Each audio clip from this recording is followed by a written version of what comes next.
when I started in real estate, I was in my 20s. We'll just leave it at that, because I'm in my 70s now. So a lot of the time I was selling real estate, but not fully the entire time. I took a hiatus and went into title and escrow. But there was no internet. We got an MLS book once a month. If you went out to show 10 houses, you had to pick up 10 keys. And you had to make sure you didn't lose those keys. Then you had to return those keys. And it was, without the internet, real estate was extremely different back then. Yeah, you put people in the car with you. We actually put people in the car and drove them around from house to house. And that was the other thing. We had no GPS. So we had to know where we were going. So as real estate agents, of course, cities were smaller back then, so it was a little bit easier to know the names of streets and stuff like that. And I pretty much knew them all. But if you got lost, you got lost. I don't know what would be worse, though, having them follow you and you be lost, or have them in the car with you. So the technology has changed our industry tremendously, especially from the time that I started. I do. The first property I ever sold was in the Tower District here, which is kind of like the artsy district. And the house didn't have a kitchen in it. And I can remember thinking, how can you sell a house without a kitchen? I thought you had to have a kitchen that someone would want to buy it. Right. But surprised me is that someone bought that house without a kitchen in it. And so they could obviously hire someone, or if they were a contractor, build a kitchen. But that never occurred to me. I just thought for sure no one would want to buy this $60,000 house without a kitchen. And it was $50,000. And the offer came in at pretty close to 60, as I recall. And then also how I got the leads have changed. Oh, yeah. This was a call that came in from floor, where I was what they call it the floor desk. Sometimes they're called the up desk.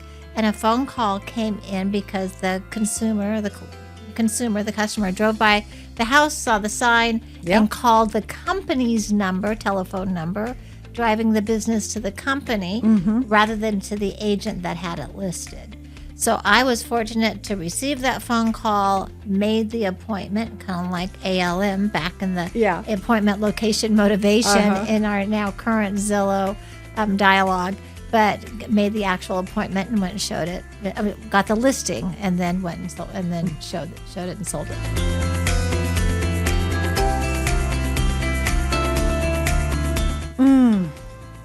This is my second career.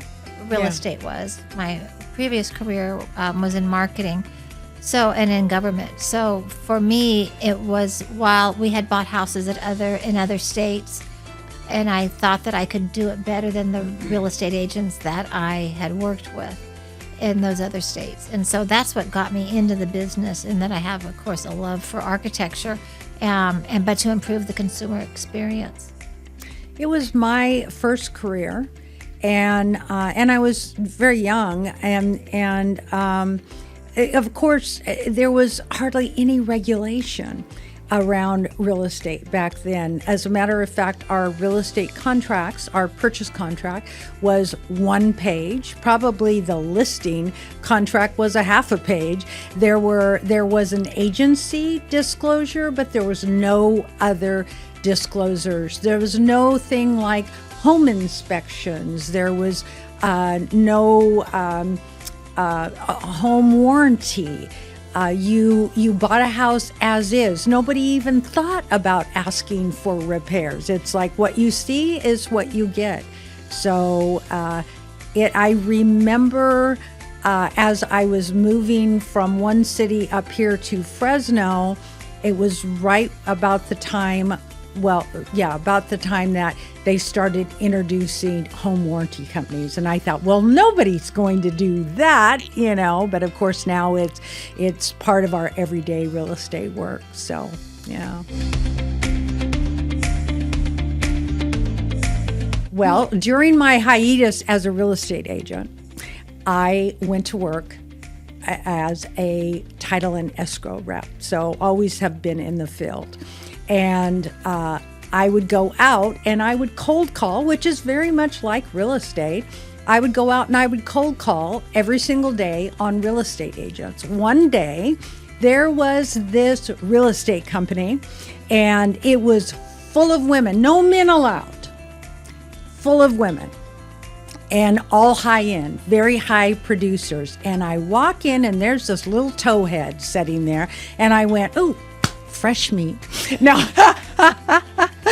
somebody who maybe hasn't chosen an escrow company yet. And I zeroed in on her, and we found out that we had so many things in common, and we became fast friends. I think the way I remember it is from our very first conversation. Yeah, we have been. And I glommed onto you, if that's the right word to use, because you were very knowledgeable about the industry. Mm-hmm. You were insightful, and you knew a lot. And I'm very learning based. Yes. So I learned a lot from you. And then you've also been sort of my career counselor as my career has gone through the days. I was fortunate enough to, as my first real estate office, as you mentioned, was a very highly successful all women's office. And there was about 50 of us, I guess. I don't know how this brokerage got away with having just women in this particular office, because they did have other mixed offices as well. And then at some point, Pam says, Gayle, you don't fit in well here. You challenge the norms too much. You need to go to a different office. And so she pointed out this new office that was being built in With by the same company. brokerage. She wasn't having me change brokers. And I went to that other manager, and she gave me a private office and saw a lot in me, like Pam did apparently. Yep. And the rest was history, and we became very good friends. Mm-hmm.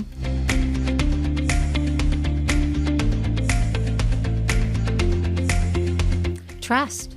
Yeah. I'm just sitting here listening to our story, and that I trusted you. Yeah. You had the competence, the confidence, and my well-being at stake, because the more money I made, the more money you made.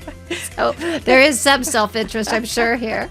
A little, yeah. But certainly trust was an important part. So that was the learning that you need to know, like, and trust someone to do business with them. Yeah, well put.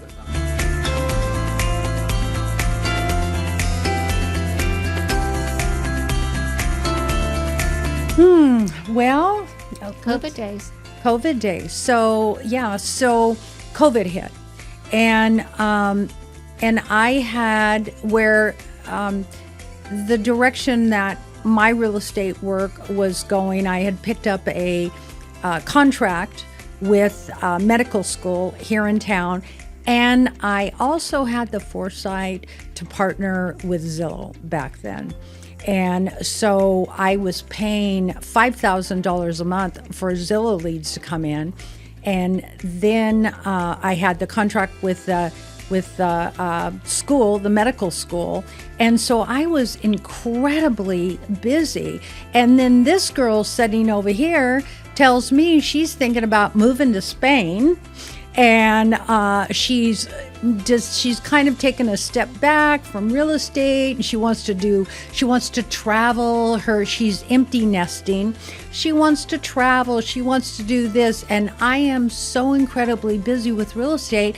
I get on the phone with her one day, and I just went, I need help.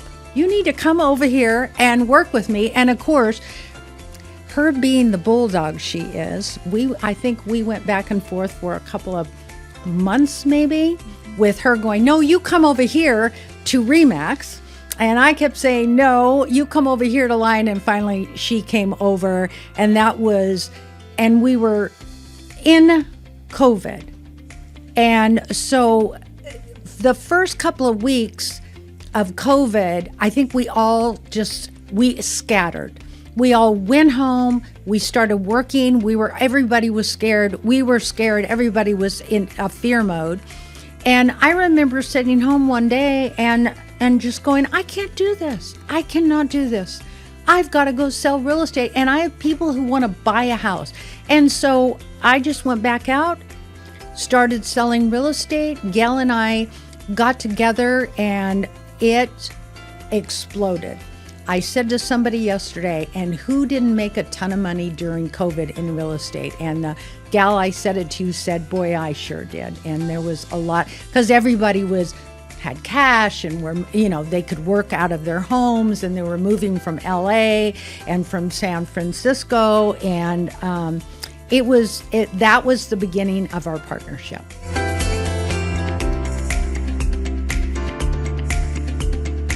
At the perfect time. Yeah.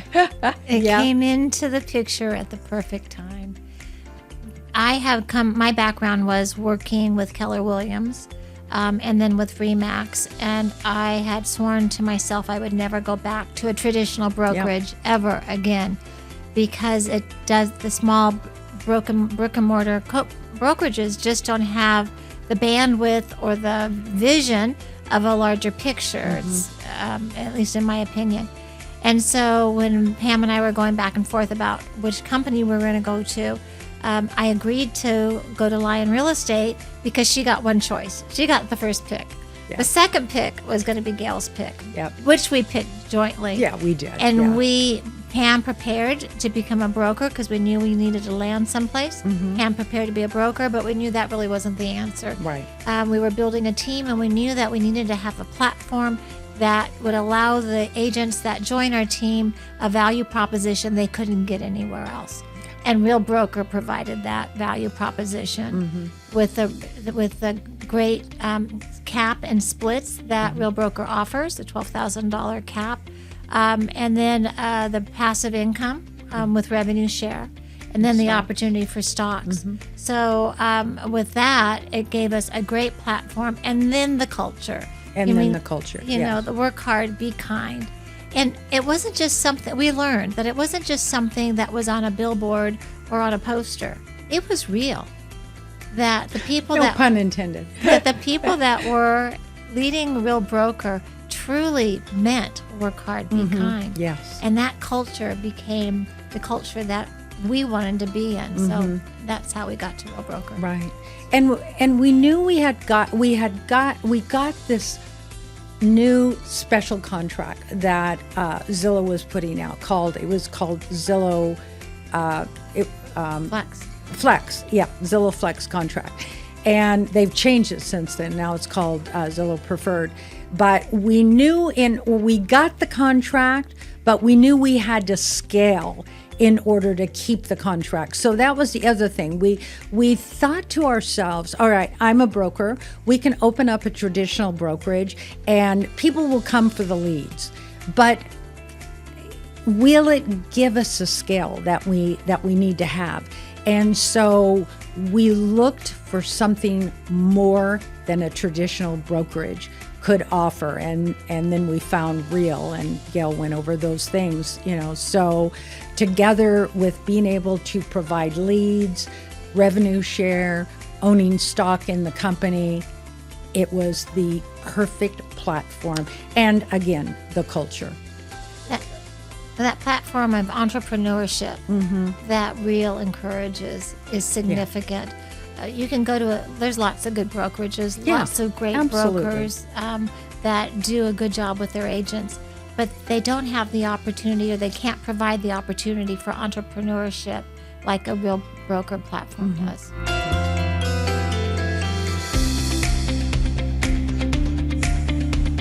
Well, we started off with Gayle and I and 2 agents, and today we have about right at 70 agents in 5 years. And our volume last year was about $140 million in volume, and we exceeded 350 units sold last year. And we are on track for more volume and more units sold this year. I'm hoping that we're going to sell 500 homes and help 500 families move to or from their current location.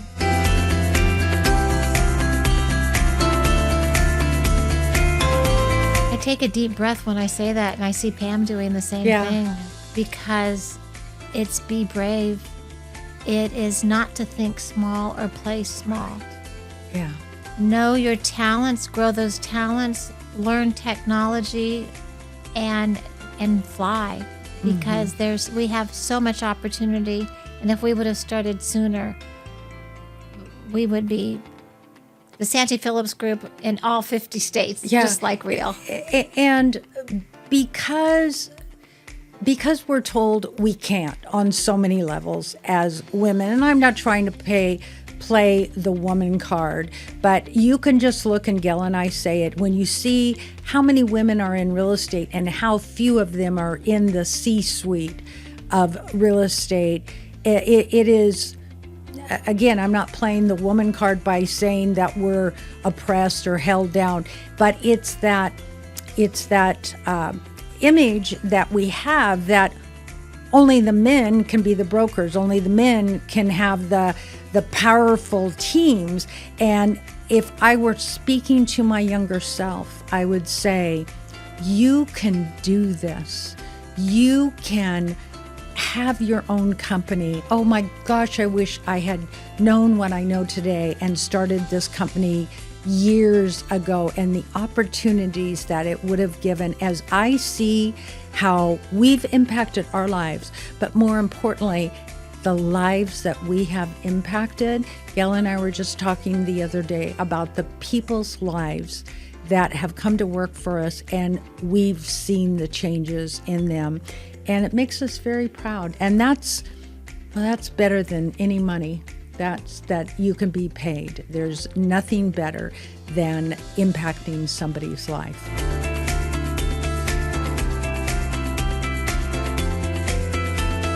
That's a deep question. Yeah. For me, the first 5 years were building years. It was just putting the pieces into place, finding the people that wanted to play on our playground. Yeah. And so now we have this wonderful group of people that play on our playground, and we have the pieces, and we're growing the positions, and now we are maturing or morphing into a team that's got some real momentum behind us. So it is now taking what we've started and then growing our company here locally, and then maybe some expansion teams in other states, things that are, if there's a natural fit. Yeah. And we do have an expansion team in the Visalia area. And we love our Visalia office. It's hard. You have to make sure that you've got your feet firmly planted on the ground before you start doing an expansion team. But the way that I see it is that the way of our future is to add another expansion team and then another. But we also, because we are truly partners with Zillow, I would really like to grow our Zillow team to give more agents opportunities for success. So that's the way I'd like to see it go.